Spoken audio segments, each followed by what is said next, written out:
Bonjour à tous, bienvenue sur la conférence Les études de santé.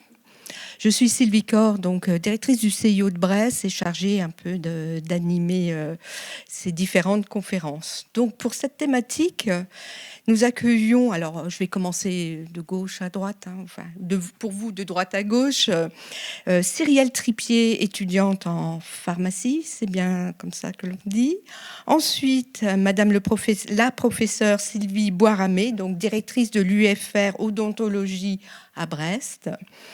Ensuite, monsieur César Romuald, président du jury PASLAS. Ensuite, nous avons madame Gaëlle Delpech Dunoyer, école universitaire maïeutique de Brest. Et ensuite, nous avons monsieur Vincent Créache, formateur à l'IFMK. Je vous laisse la parole. Donc, bonjour à tous. Je vais commencer par vous présenter les deux voies PASLAS très rapidement, et puis ensuite chacun prendra la parole pour vous expliquer un petit peu les études dans les différentes disciplines. Et puis je reprendrai la parole à la fin pour expliquer un petit peu les études de médecine, et puis ensuite vous pourrez poser les questions si vous en avez. Donc ce PowerPoint là va ou a été diffusé à l'ensemble des lycées, donc tous les lycéens, en tout cas dans l'ouest de la Bretagne, pourront avoir accès. Donc je vais pas passer tous les éléments.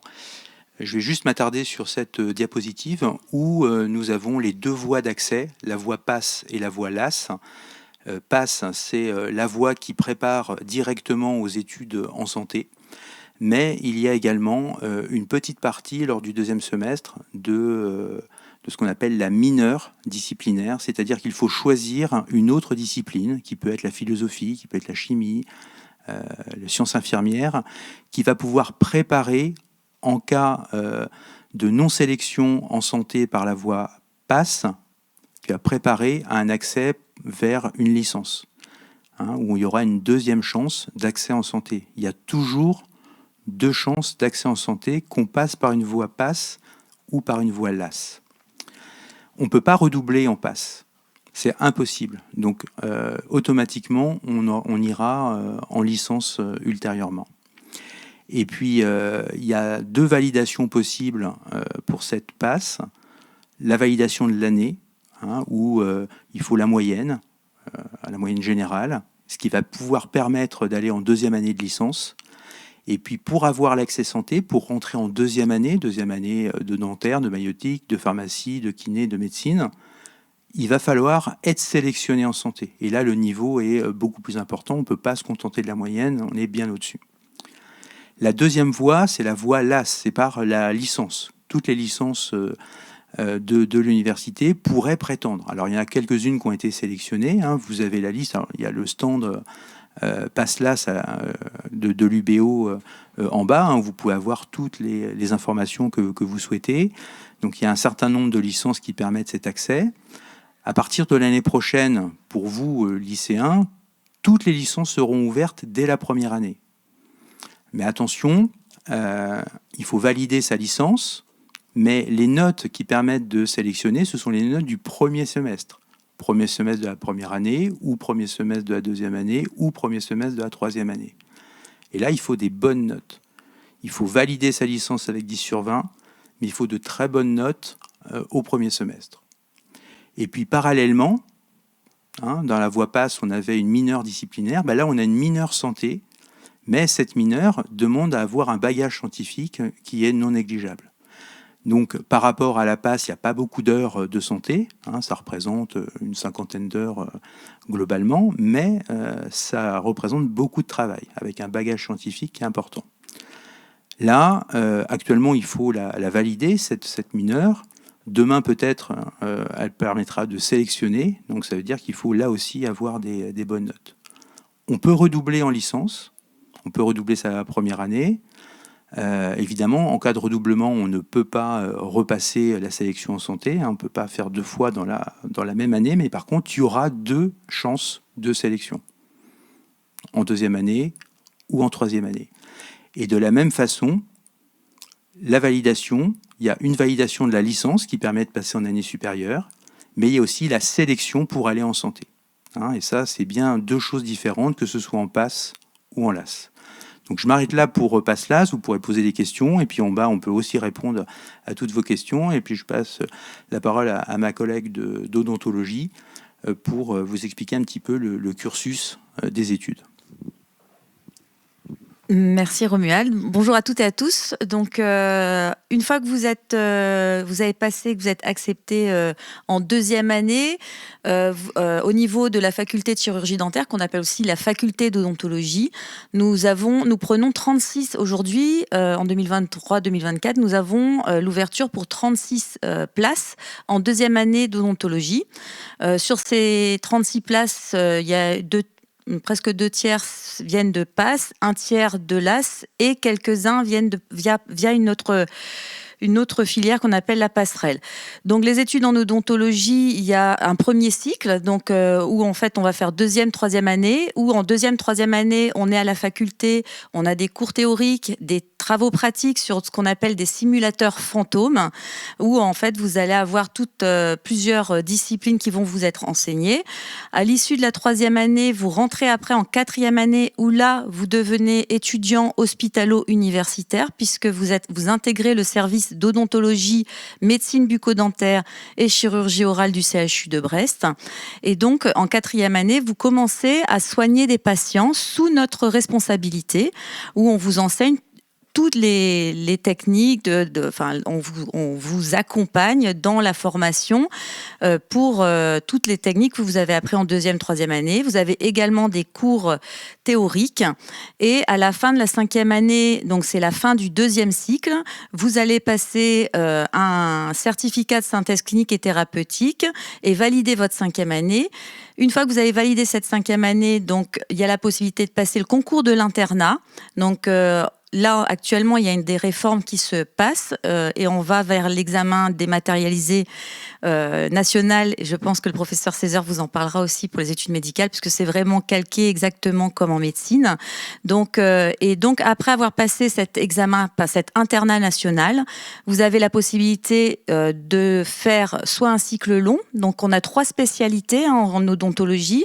On a le DES d'orthopédie dentofaciale. Donc, c'est les orthodontistes pour l'harmonie esthétique et fonctionnelle des enfants et adolescents au niveau de la cavité orale. On a le DES de chirurgie orale, donc c'est ce qu'on appelait anciennement la stomatologie, qui est un diplôme en fait d'études spécialisées biappartenant médecine odontologie. Et on a le DES de médecine bucco-dentaire, qui est un DES en fait qui permet à des jeunes de se spécialiser plus. C'est un peu l'internisme de la cavité orale, c'est plus des activités ou alors sur des personnes à besoins spécifiques, personnes atteintes de troubles du spectre autistique, personnes atteintes de handicap, personnes âgées en EHPAD, etc. Et donc, on a la possibilité de faire ce cycle long, donc 3 spécialités, ou alors faire un cycle court, donc c'est une 6e année. Et une fois que vous avez fini votre 6e année, validé votre 6e année, vous avez des stages dans des cabinets libéraux, vous devenez chirurgien dentiste libéral. Vous avez cette possibilité-là. Donc, il faut passer, bien sûr, votre thèse de doctorat. Comme pour le cycle long, il y a une thèse d'exercice.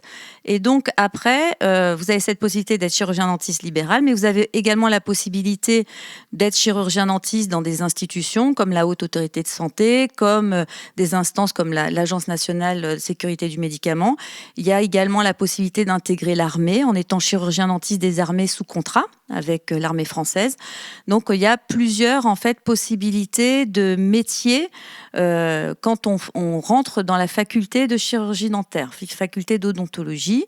Il faut savoir, ça s'appelle faculté d'odontologie. Odontologie, c'est odonte, c'est la dent.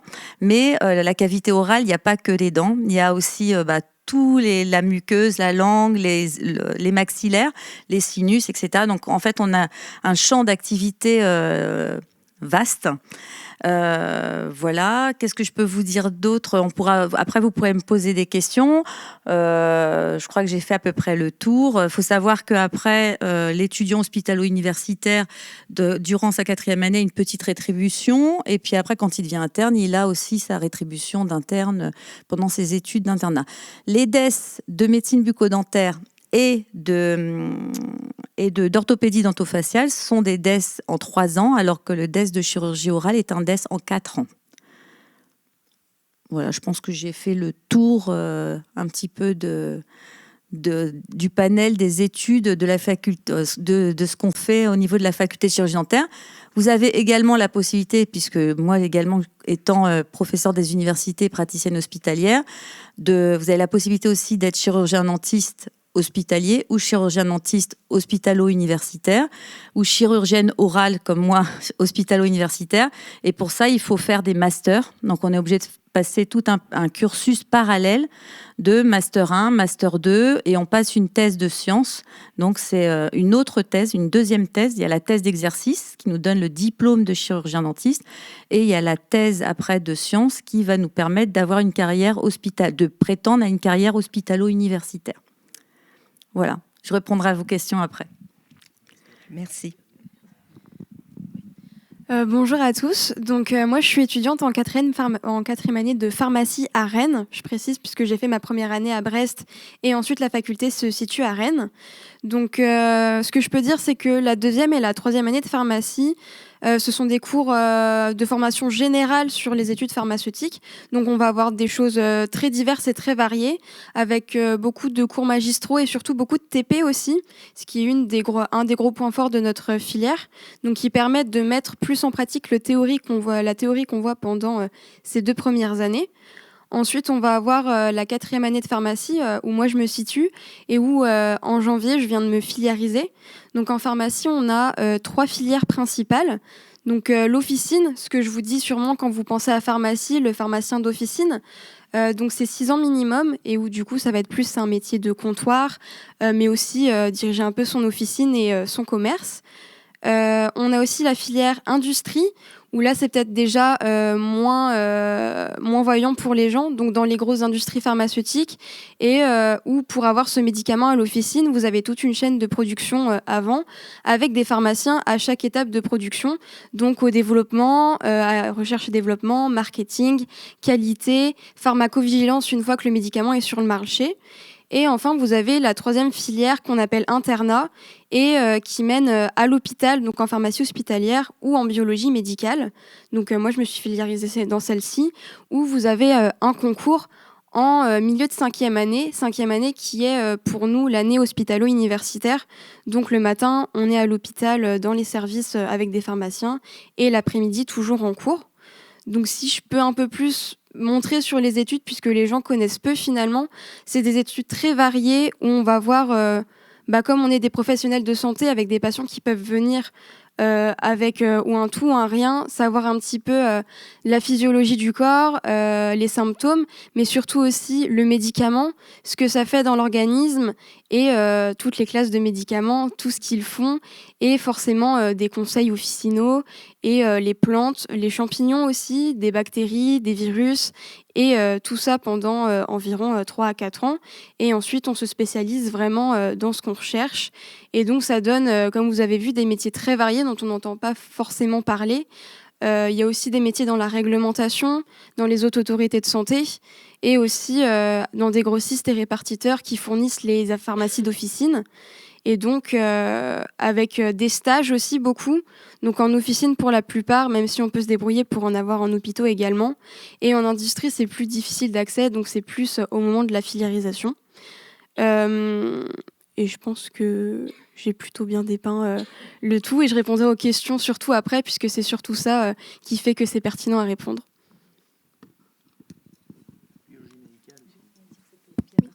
Oui, c'est bi-appartenant du coup hôpital et biologie médicale où une fois qu'on se retrouve interne, on se retrouve avec les médecins qui font leur internat en biologie médicale aussi. Ça bi-appartenant, donc ça peut être un peu un parallèle aussi pour certains. Et je passe la parole ensuite. Merci. Bonjour à tous et toutes. Donc, je suis sage-femme enseignante à l'école de sage-femme de Brest, aussi appelée donc école universitaire de maïeutique. L'année prochaine, en fait, nous démarrons une réforme des études et les études de sage-femme se feront donc en 6 ans. et aboutiront à une thèse d'exercice en maïeutique. Concernant la réforme des études, on reste quand même sur un modèle qui va reprendre les principes fondamentaux quand même de nos études actuellement, qui sont finalement une alternance assez rapprochée de cours et de stages. Alors sur l'année après donc le recrutement PASS et LAS, il y a environ un semestre qui est mutualisé avec l'UFR de médecine sur des matières qu'on va dire fondamentales, qui sont importantes dans l'exercice d'une profession de sage-femme. Il y a ensuite une licence qui est un petit peu plus générale, où l'objectif est d'acquérir finalement tout ce qui va être physiologique en lien avec la femme enceinte ou la femme en bonne santé, puisque le champ d'exercice de la sage-femme est bien celui-là, c'est-à-dire qu'il s'agit bien d'une femme en bonne santé. C'est une licence où les matières principales sont essentiellement ce qu'on va appeler l'obstétrique, c'est-à-dire le développement de la grossesse, s'assurer que ce développement se fasse de manière normale, et puis également commencer à identifier les éléments ou les facteurs de risque qui feraient qu'il y aurait une issue un peu plus complexe. Une autre des matières fondamentales est la pédiatrie, la gynécologie, et nous avons une part importante aussi aux sciences humaines et sociales, qui sont par exemple la psychologie ou la psychiatrie. C'est vraiment des disciplines qui vont être reprises ensuite sur la partie donc du master, avec une complexité en général des situations qu'on peut retrouver dans l'accompagnement des patientes. Alors évidemment, nous, notre registre, ce ne sont que des patientes ou des nouveau-nés garçons, mais le champ vraiment de la compétence de la sage-femme reste sur cet accompagnement-là de la femme enceinte ou de la femme en bonne santé au niveau gynécologique. Les stages se font dans tous les hôpitaux de la région Bretagne, donc pas forcément le CHU de Brest, même si nous avons nous-mêmes une activité clinique au CHU de Brest, qui va nous permettre de retrouver les étudiantes dans vraiment l'apprentissage du métier. Mais les établissements d'accueil sont aussi Vannes, Saint-Brieuc ou des établissements privés. Les stages se font vraiment assez tôt dans la formation, mais aussi dans des modes d'exercice comme en libéral ou en protection maternelle et infantile, c'est-à-dire finalement tous les secteurs d'activité où on peut retrouver la sage-femme. Les promotions donc sont de 23, c'est-à-dire qu'il y a 21 personnes donc dans le recrutement PASS et LAS et 2 personnes sur le recrutement de la passerelle. C'est une promotion en fait. Enfin, le nombre permet d'avoir aussi un suivi assez régulier où finalement les techniques d'apprentissage vont se faire sur TP ou aussi par simulation, mais en règle générale, nous allons aussi sur les terrains de stage pour avoir un encadrement tutoré. Et puis, je crois que j'ai un petit peu fait aussi le tour, et puis je répondrai avec plaisir à vos questions. Bonjour. Donc moi, je vais vous parler de l'école de kiné, donc ça s'appelle IFMK, Institut de formation en massokinésithérapie. Donc pour commencer, suite à la sélection, il y a 4 années d'études donc, qui sont divisées en 2. Donc il y a un premier cycle qui fait la première et deuxième année dans l'école de kiné, et après un deuxième cycle sur la 3e et 4e année, qui vont du coup aboutir à un diplôme d'état de masseur kinésithérapeute. Une petite particularité de la kiné, c'est qu'il n'y a pas de spécialité. Donc à partir du moment où vous avez fait votre formation qui est généraliste, vous pouvez exercer dans tous les domaines de la kiné. Il y a une obligation de formation à la suite des études, donc c'est ce qui va expliquer aussi les orientations qu'on peut prendre en kiné. Je pourrais vous dire quelques mots juste après. Donc pour les études, c'est une formation également en alternance, c'est-à-dire que alternance, ça veut dire que les étudiants sont une partie de l'année au sein de l'IFMK dans la fac de médecine et une autre partie en stage. Ça commence dès la première année. En première année, les étudiants vont faire 2 stages de 3 semaines, donc, où tout de suite, ils vont commencer à prendre en charge les patients. Donc, le premier stage, il a lieu en janvier. Ils font 3 semaines. Alors évidemment, ils ne vont pas être en autonomie dans la prise en charge des patients.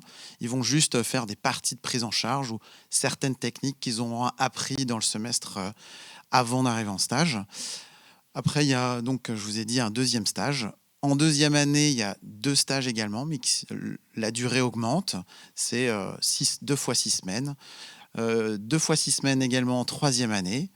Et la dernière année, il y a un stage long qu'on appelle le Clinica, qui dure 12 semaines, qui est professionnalisant. Au niveau de l'organisation des études dans l'école de kiné, il y a à peu près 50% de cours magistraux, donc on va dire plus théoriques, et à peu près 50% de cours pratiques. C'est-à-dire que les étudiants, dès qu'ils rentrent dans l'école de kiné, ils vont avoir des cours pratiques où ils vont mettre en œuvre des techniques soit d'examen clinique du patient, soit de techniques de rééducation des patients avec des mobilisations, du renforcement musculaire. Voilà. Je ne vais pas vous faire toute la liste, mais voilà. Donc c'est très pratique et c'est ce qu'apprécient beaucoup les étudiants. L'IFMK de Brest, que je représente, il y a 45 places. Donc on a 45 étudiants en première année.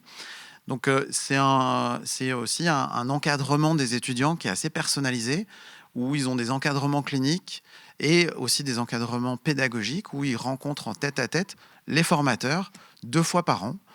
Voilà, donc ça aussi, c'est quelque chose qui est apprécié par les étudiants, parce que du coup, on a une dynamique de promotion qui est aussi bénéfique pour l'apprentissage, et aussi ils sont en contact direct avec les formateurs qui connaissent bien.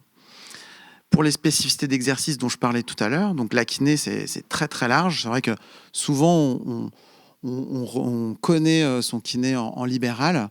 Voilà, ça représente à peu près 85% des kinés qui exercent en France, avec des orientations complètement différentes. On peut être kiné généraliste et du coup, moi c'était mon cas, voir un patient qui est centenaire à une séance, et la séance qui suit, voir un bébé qui a 3 mois.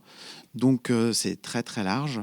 Les exercices aussi les spécificités peuvent porter sur comme la kiné du sport, qui est très connue, mais aussi la kiné respiratoire, qui est aussi connue en pédiatrie, mais on le retrouve en milieu hospitalier, dans des services spécialisés comme en réanimation, où le kiné va intervenir auprès des patients hospitalisés. Un autre domaine où il y a quand même beaucoup de kinés, c'est les centres de rééducation, où là, en général, la prise en charge va se faire sur une longue période, avec des spécialités aussi encore différentes, parce qu'on peut avoir de la pédiatrie, on peut avoir de la neurologie, on peut avoir également de la traumatologie. Voilà, je ne les cite pas tous, mais vous voyez que c'est assez large. Et peut-être une petite précision aussi sur des spécificités qui sont moins connues, comme la kinésithérapie vestibulaire, où là, c'est vraiment un exercice très particulier, où il y a peu de professionnels, mais ils ont beaucoup de demandes du coup. Et aussi une autre spécificité qui est assez en lien avec du coup la maïeutique, c'est la rééducation vésico-sphinctérienne. Donc là où il y a aussi des kinés qui sont spécialisés dans cette prise en charge. Donc voilà, j'ai fait un aperçu très large et assez rapide. Merci.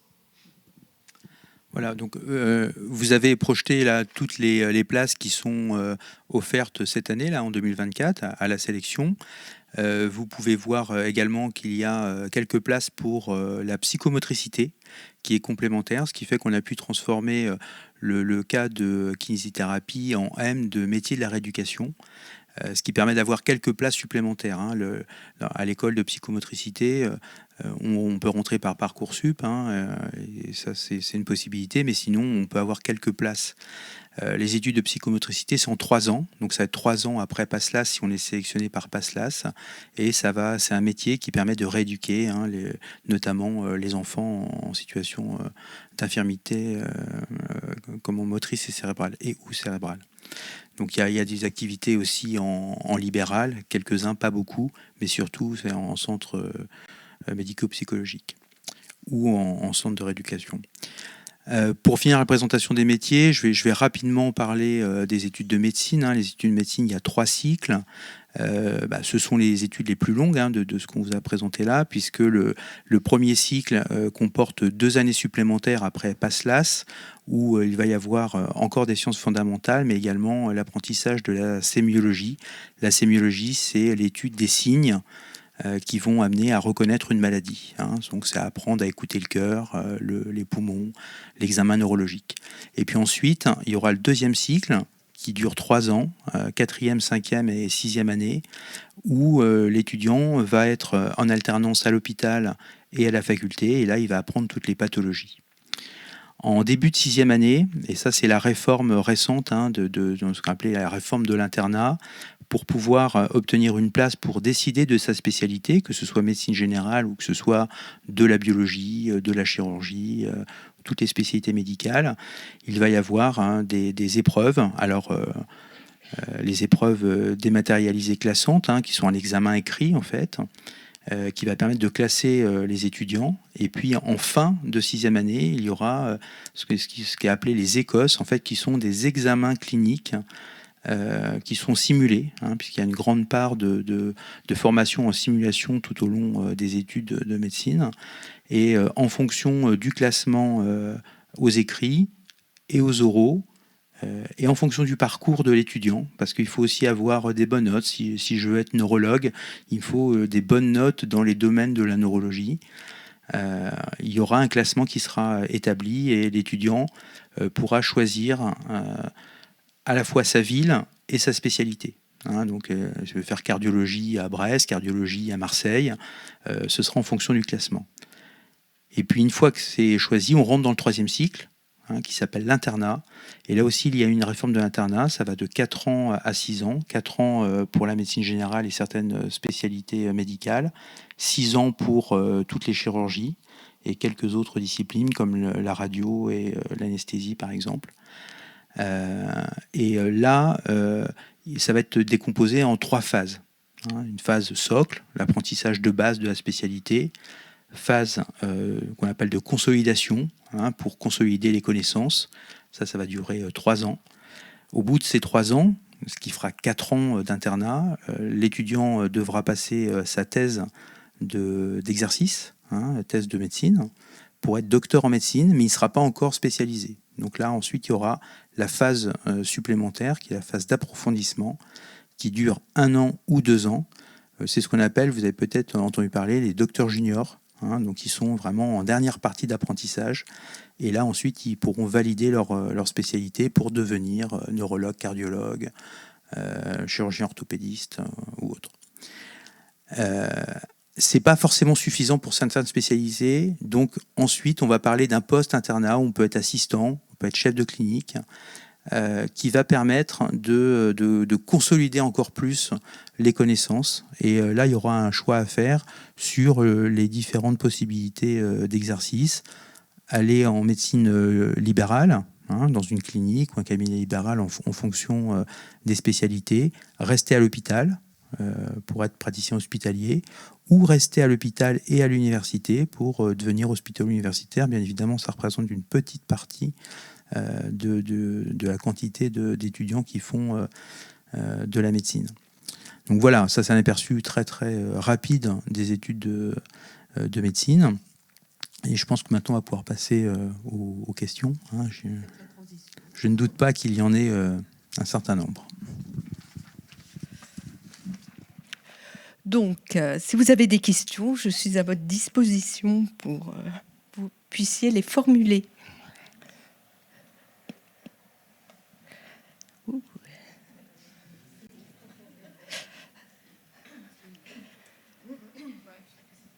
Je voulais juste savoir combien de places il y a en PASS et LAS.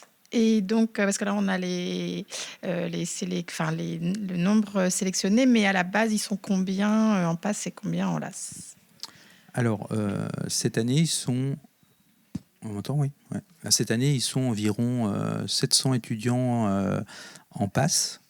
Voilà. Alors ça change d'une année à l'autre. Là, pour Parcoursup, il y a 700 places ouvertes pour septembre 2024, hein, mais il n'y a pas une grande différence d'une année sur l'autre. Et c'est à peu près la même chose en LAS. Hein, donc c'est autour de 1400, 1500 étudiants qui pourraient prétendre à une place. Ça n'a pas changé. Si on regarde il y a 10 ans, c'était à peu près cette quantité. Ce qu'il faut voir, c'est que tous les étudiants ne vont pas valider leur inscription. Voilà. Certains vont ne pas poursuivre parce qu'au bout des premières semaines, surtout en passe, c'est quand même très difficile de tenir le rythme. Donc il y a un petit peu moins d'étudiants par rapport au nombre de places qui est proposé, mais c'est de cet ordre-là. Oui. Il y a 10% d'élèves à rester dans chaque parcours finalement, quoi. En gros, c'est ça. Ouais. Et pour être sélectionné, pour être pris en passe, le dossier, c'est sélectif ou c'est assez ouvert? C'est Parcoursup. C'est Parcoursup. C'est Parcoursup. Il faut faire les choix de Parcoursup. Il faut choisir. Alors, si on veut faire des études en santé, il faut choisir au moins une passe avec plusieurs sous-choix. Les sous-choix, ce sont les mineurs disciplinaires. Hein, donc, passe avec option maths, option philo, option anglais. Et pour les LAS, il faut choisir des LAS aussi, même si c'est pas, même si le lycéen en terminale, il n'a pas envie de faire une licence, il faut quand même en choisir parce que s'il n'est pas pris en passe, il faut se donner l'opportunité d'être sélectionné en santé. Si c'est ce qu'on veut, il faut faire ça impérativement, même si c'est pas le premier choix. Et la licence, il faut la choisir en fonction de l'appétence qu'a le lycéen pour telle ou telle discipline et surtout ce qui va lui permettre d'avoir de bonnes notes. Parce que on peut retourner ça comme on veut, retourner 30 ans en arrière, c'était mieux, retourner à la PACES, c'était mieux ou moins bien, tout ce qu'on veut. C'est toujours les meilleurs étudiants qui ont été pris, quelles que soient les modalités des différentes réformes. On prend ceux qui sont tout en haut. Voilà.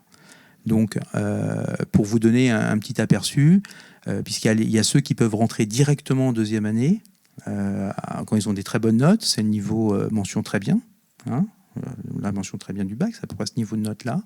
Et pour être sélectionné pour aller à l'oral, c'est mention bien. En dessous, on n'est pas sélectionné en santé.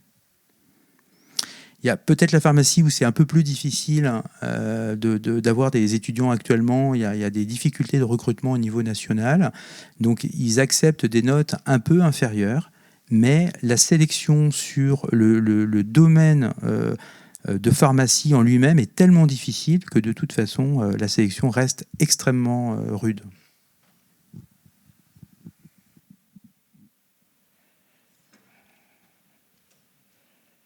Là, on vous a scotché.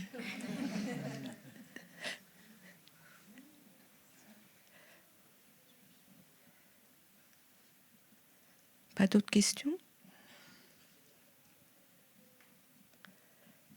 C'est surprenant, vu le nombre de questions qu'on a en bas, c'est très très surprenant. Hein. N'hésitez pas à poser des questions, soit sur PASSLAS, voilà, on peut répondre à toutes vos questions, sur chaque type d'études. Il ne faut pas hésiter, il faut en profiter. Hein. Vous avez des personnes qui savent comment se déroulent ces études. Merci. C'est quoi les passerelles ? Alors, les passerelles, c'est une troisième voie d'accès. Alors, on pourrait dire qu'il y a une troisième chance, mais vous voyez que 2 places en maïeutique, c'est pas beaucoup. Même 13 places en médecine, il y a en gros 200 étudiants par an qui sont sélectionnés en médecine à Brest. Donc 13 places, ça représente une petite partie.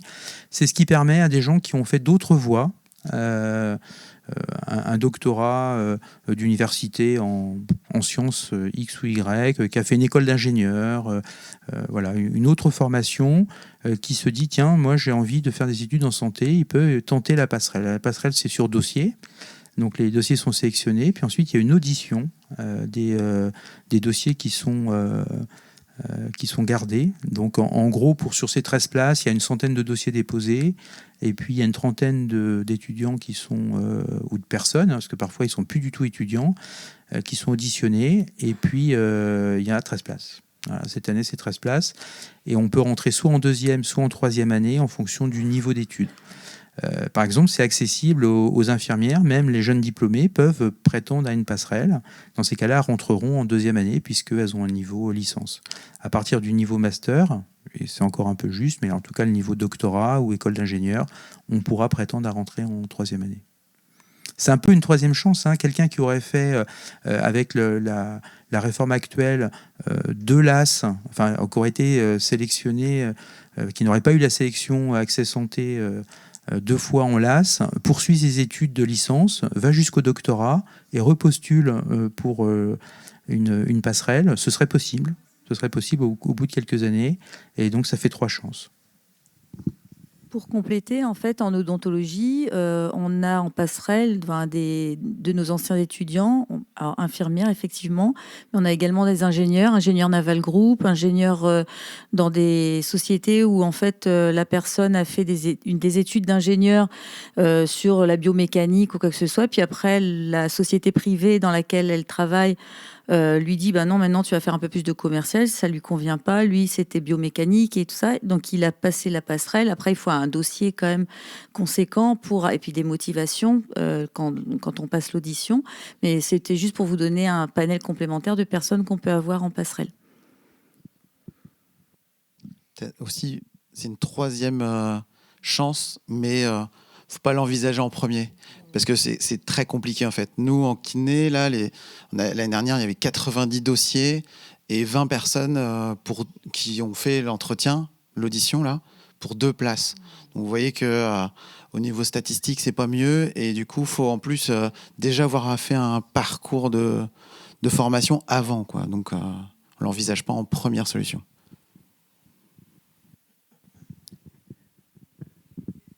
Effectivement, pour la sélection, concernant nous, la maïeutique, on a aussi une ingénieure donc qui a été extrêmement motivée, qui a donc intégré l'école. Après, donc une lettre de motivation et puis ensuite un oral, et également une enseignante, voilà, qui est arrivée. Mais souvent, ce sont des personnes effectivement qui sont en reconversion professionnels. En fait, c'est jamais des choix premiers. C'est des gens qui ont, alors chez nous, c'est pas des vieilles, mais elles ont effectivement un profil d'âge qui est voilà, ce sont des gens d'expérience. Et ce qui est super au sein d'une promotion, parce que ça donne une couleur aussi différente, et il y a vraiment des apports mutuels très riches. Ça permet aussi, puisqu'on parle des passerelles, hein, par exemple, il y a des étudiants qui ont fait maïeutique, hein, et puis qui se sont aperçus que c'était finalement pas ce qui leur plaisait. Ils peuvent faire une passerelle pour l'odontologie, pour devenir dentiste, ou pour la médecine. Voilà. Et l'inverse serait possible aussi. Alors, en médecine, pour maïeutique, dans ces cas-là, il faudrait mieux faire de la gynécologie médicale, par exemple, et puis on serait sur quelque chose qui serait similaire, sans que ce soit exactement la même chose, bien évidemment. Mais tout est possible, on peut changer de voie, mais cette 3e voie, c'est quand même, voilà, c'est au compte-goutte. Hein, au compte-goutte.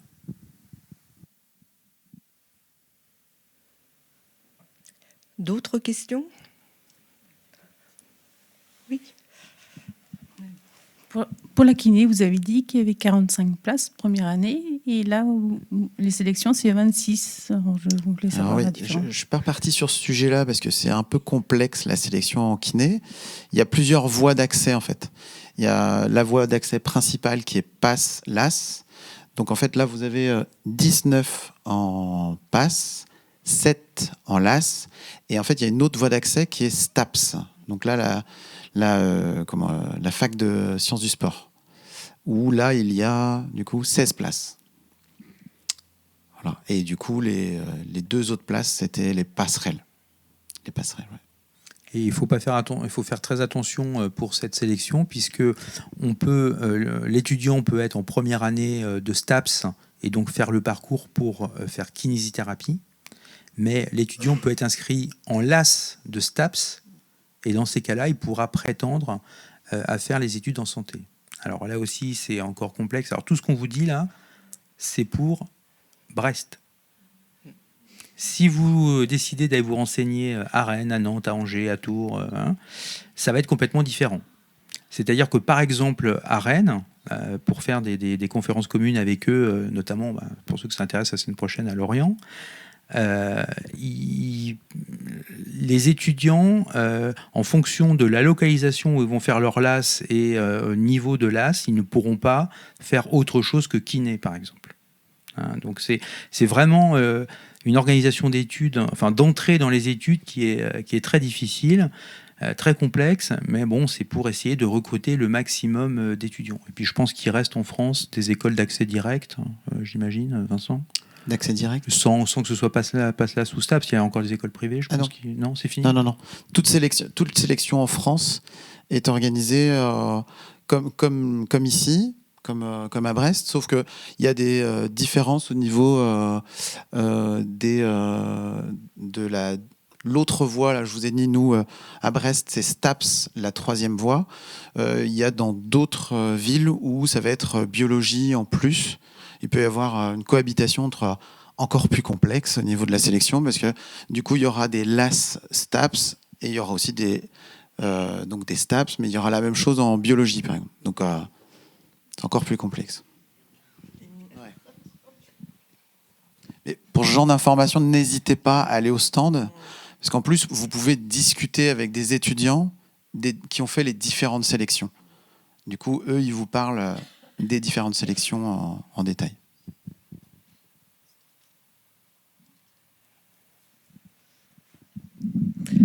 Oui, tout à l'heure, vous disiez qu'en fait, il n'y avait pas de redoublement la première année de PASS, donc il allait en LAS 2e année. Si vraiment son choix se porte sur la médecine ou la pharmacie, une fois qu'il est en LAS, est-ce qu'il peut réintégrer le PASS et de quelle façon?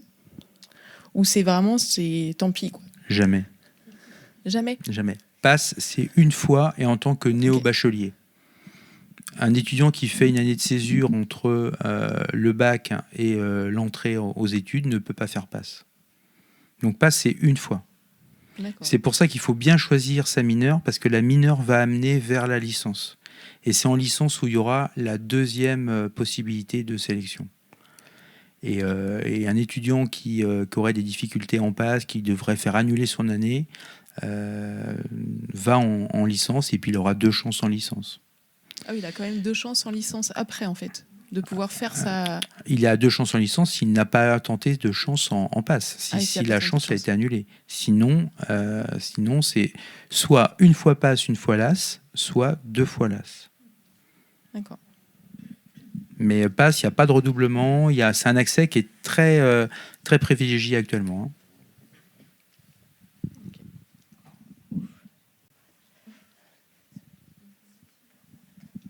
C'est pour ça qu'il faut, sur Parcoursup, bien choisir PASS et LAS et pas se tromper de mineur, et ne surtout pas mettre une mineure dans laquelle, finalement, l'étudiant n'aura pas envie de travailler ou ne sent pas qu'il pourra avoir de bonnes notes. Et ce qui est difficile, c'est que, à comprendre, en tout cas, c'est qu'en PASS, on va vous dire, de toute façon, pour valider la mineure, il faut 10 sur 20. 10 sur 20, pas de problème. C'est tout à fait accessible. Sauf que 10 sur 20, quand il sera en LAS, ce ne sera pas suffisant. Il faudra au moins le niveau mention bien. Donc il faut avoir une mineure dans laquelle l'étudiant sent qu'il va pouvoir avoir des bonnes notes à un moment. Si ce n'est pas utile qu'il valide sa sélection en santé en PASS, c'est parfait. Ça aurait été des cours supplémentaires pour la culture générale, c'est sûrement très, très bien. Faire la philo, de l'anglais, tout ce qu'on veut. Mais par contre, si c'est pour resélectionner ensuite en licence, il faut vraiment pas se tromper, quoi. Il faut bien réfléchir au choix quand vous êtes devant Parcoursup. Bien choisir, réfléchir. Qu'est-ce que j'ai envie de faire? Qu'est-ce que j'ai pas du tout envie de faire? Tous les ans, on a des étudiants qui regrettent, en fait, parce que finalement, ils ont fait un choix un peu rapide. Ils se sont dit, bon, ça passera. Ou alors, je serai sélectionné bien avant ça. Sauf que même si on est très bon au lycée, il faut se dire que peut-être que certains autres sont encore meilleurs et ils seront classés devant. Et donc, c'est eux qui choisiront en premier. Leur choix Parcoursup sera fait en premier. Le choix Parcoursup, on peut vous dire plein de choses sur les algorithmes et tout ça. C'est quand même le classement sur les notes. À Brest, pour Parcoursup, puisque personne ne pose la question, alors qu'on me l'a posé plein de fois ce matin, à Brest, et ça c'est valable à Brest, pas ailleurs, il y a des universités qui ont fait d'autres choix, toutes les disciplines scientifiques sont équivalentes. Donc maths, physique, SVT, sciences de l'ingénieur, on trouve, voilà, c'est équivalent pour le classement sur Parcoursup à Brest. Alors c'est bien d'avoir une bonne note en philo, le coefficient est inférieur, mais ça valorise quand même. Donc là aussi, il faut faire attention. Vous choisissez les options qui vous plaisent quand vous êtes en première et en terminale. Pour Brest, pas de problème. Si vous allez dans une université où sciences de l'ingénieur, ça compte pas, dans ces cas-là, vous serez moins bien classé. Il faut avoir bien conscience de ça.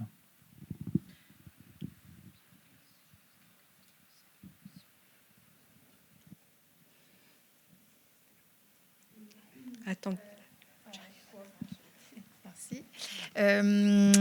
Si le jeune n'est pas pris donc ni en médecine, maïeutique, en otologie et qu'il a fait sa licence, quelles sont les poursuites derrière? Alors, quels sont alors, les débouchés? Je pense qu'avec l'AS, il n'y a rien. Il faut repartir sur autre chose. Et sur quoi ils peuvent repartir? Alors là, s'il n'y a rien, c'est pas sympa de dire ça quand même. Non, donc le côté LAS, accès santé, c'est pour participer à la sélection en santé. Mais ils sont au sein d'une licence qui va développer, enfin qui va donner un diplôme de licence comme tous les autres étudiants dans la promotion. Sauf qu'eux, ils font le parcours santé en plus. Et bien en fonction des différentes licences, ils pourront faire un master, différents masters. Alors les masters, c'est pas uniquement dans la même université. En fonction de ce qui intéresse l'étudiant, ça peut être tout à fait ailleurs. Et puis ensuite, le parcours doctorat. En fonction du type de licence ou du type de master, on peut aller travailler. Sur certains emplois, la psychologie par exemple, une fois qu'on a un master en psycho, en fonction de la spécialité, on peut être psychologue clinicien, on peut être neuropsychologue, si on a choisi la bonne spécialité.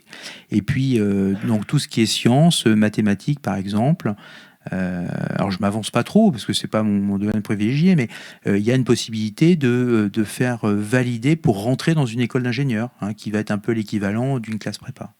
Donc ça, c'est une possibilité aussi. Il y a plein de possibilités offertes. C'est pour ça qu'il faut se renseigner après dans chaque composante pour vraiment avoir la possibilité des différents choix. Mais c'est sûr que pour l'accès santé, après, c'est fini.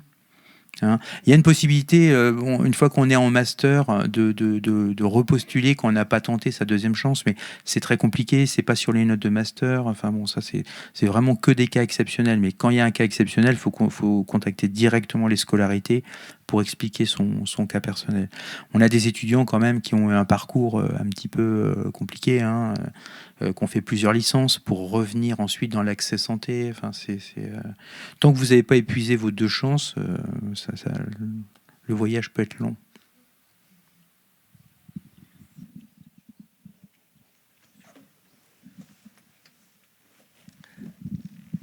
Bonjour, est-il possible, et si oui, est-ce courant, et le conseillez-vous, de coupler un parcours international, ou une année internationale, avec des études de médecine?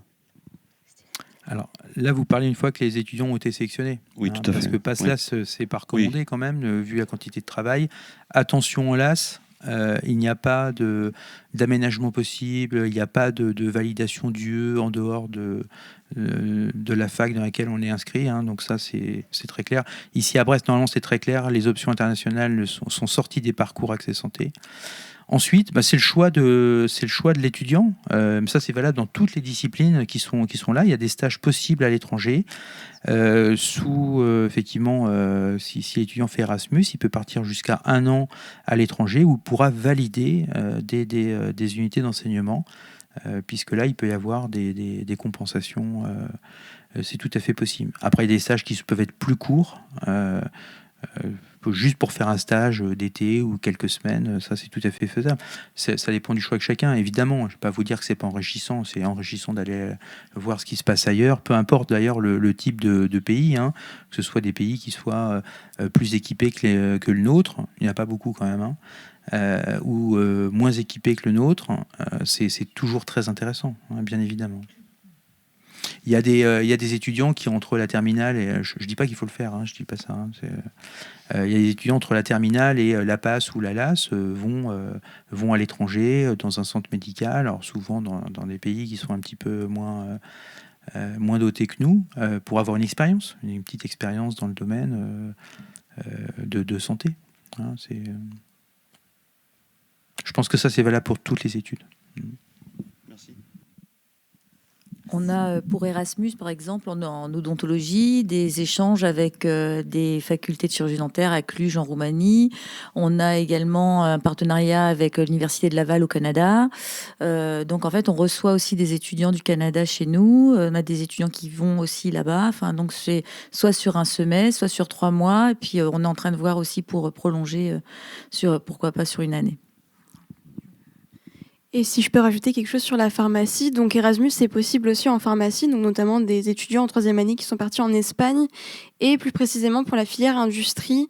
C'est souvent très intéressant pour les étudiants de le faire à l'étranger, leur stage en industrie en 2e partie de 5e année, où souvent ils cherchent, et c'est inclus dans le cursus, de chercher un stage pour l'industrie, mais plus particulièrement à l'étranger, parce que c'est souvent ce qui intéresse. Donc là aussi, c'est tout à fait possible de le faire.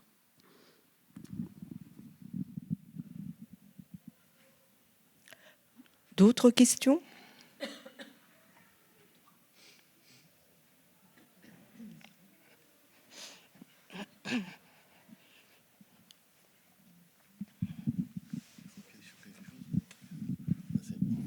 Oui, bonjour. Je voulais juste poser une question et revenir pour la première année en PASS. C'est pour donner au maximum de chances pour l'étudiant. C'est quand vous avez dit tout à l'heure que c'est la même valeur pour vous, tout ce qui est maths, physique, NSI, SI, tout ce qui est scientifique. Mais les matières, même en première année, qui vont faire la sélection donc à la fin de première année, qu'est-ce qui... en fait, c'est pour savoir, est-ce qu'il n'y a pas comment on appelle ça, de composition de choix en terminale qui donnera plus de chance par rapport à ce qu'ils vont étudier en première année. Alors, en termes de... ce qui a toujours été le cas et qui est toujours le cas aujourd'hui, c'est que ce sont les bacs scientifiques qui réussissent le mieux, et ce sont les bacs scientifiques, à dire des sciences réellement dures, hein, maths, physique. Donc, ça parle peut-être plus aux parents qu'aux étudiants là, mais ceux qui avaient un bac C avaient plus de chances de réussite qu'un bac D. Or, D, c'est plutôt SVT, C, c'était plutôt maths physique. Donc, plus on va aller dans la science dure, plus on augmente les chances de réussite. Ça, c'est lié au fait de la nécessité d'un certain apprentissage, des capacités de travail, les mathématiques. Il y a beaucoup d'abstraction dans l'apprentissage. Ça ne veut pas dire que le reste n'est pas valable. On peut très bien réussir avec SVT. Hein. Ça dépend des étudiants.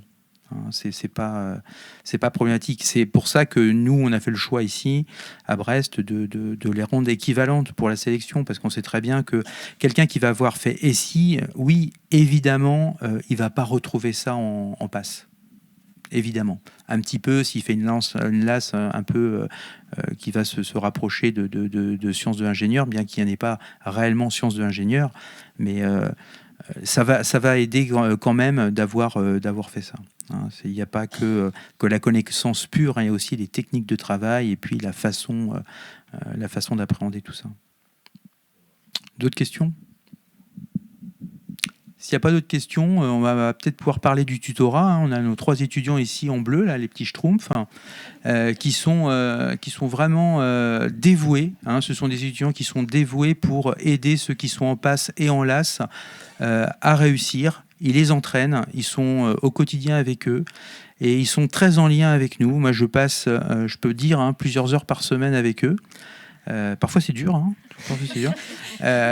Pour justement, alors comme tous les enseignants, hein, bien évidemment, on corrige les cols qui sont préparés, on discute avec eux. Voilà. Il y a un lien qui est très très fort et ça permet aux étudiants de réussir. Donc il faut vraiment, on vous laisse un petit peu la parole là. Il faut vraiment compter sur eux parce qu'ils sont d'une aide extrêmement active. Bon, merci beaucoup, Monsieur Césaire. Donc, bonjour à tous, nous, c'est le tutorat. Et comme a dit Monsieur Césaire, on est là pour les premières années. Et donc, on vous attend au stand D01. Donc, on est avec, du coup, la faculté de médecine de Brest.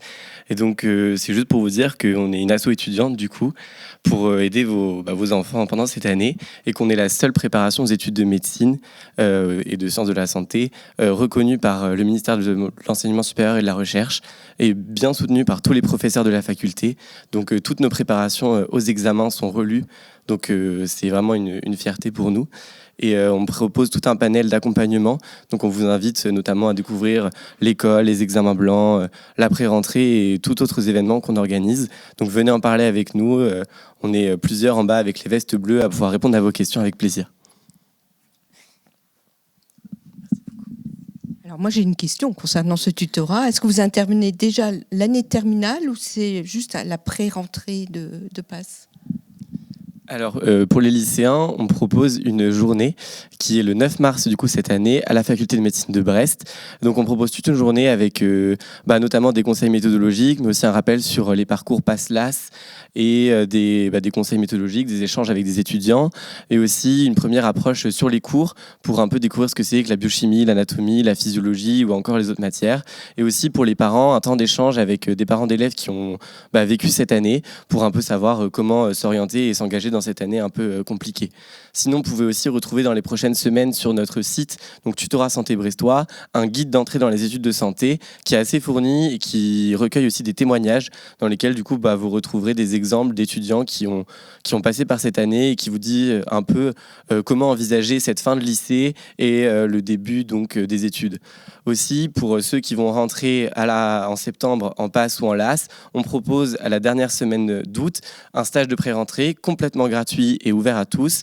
Donc c'est une semaine de pré-rentrée dans lesquelles il y a des introductions au premier cours de l'année, aussi des séances de méthodologie et des activités en groupe pour rencontrer du monde, et aussi le samedi un atelier pour les parents afin d'échanger avec tout le monde. Donc, si je résume, le 9 mars, c'est une journée importante avant la clôture des vœux de Parcoursup, que je vous rappelle, je crois que c'est le 20 mars, de mémoire, dans ces eaux-là. Ok. Il y a les journées portes ouvertes aussi. Alors, il y a une petite erreur là, c'est pas en mars, c'est en février. Le 10 février à Quimper. À Quimper, donc sur le site de l'UBO à Quimper, où il y aura des personnes, enseignants et étudiants qui pourront répondre également aux questions. Et le 17 février, et pas mars comme c'est écrit, février, à Brest, et la faculté de médecine sera ouverte. Il y aura des conférences. Il y aura des conférences sur les différents métiers, comme on vient de faire ici, mais chaque conférence dure environ 1 heure. Et il y a aussi une conférence sur PASS-LAS. Il y en a une le matin, une l'après-midi.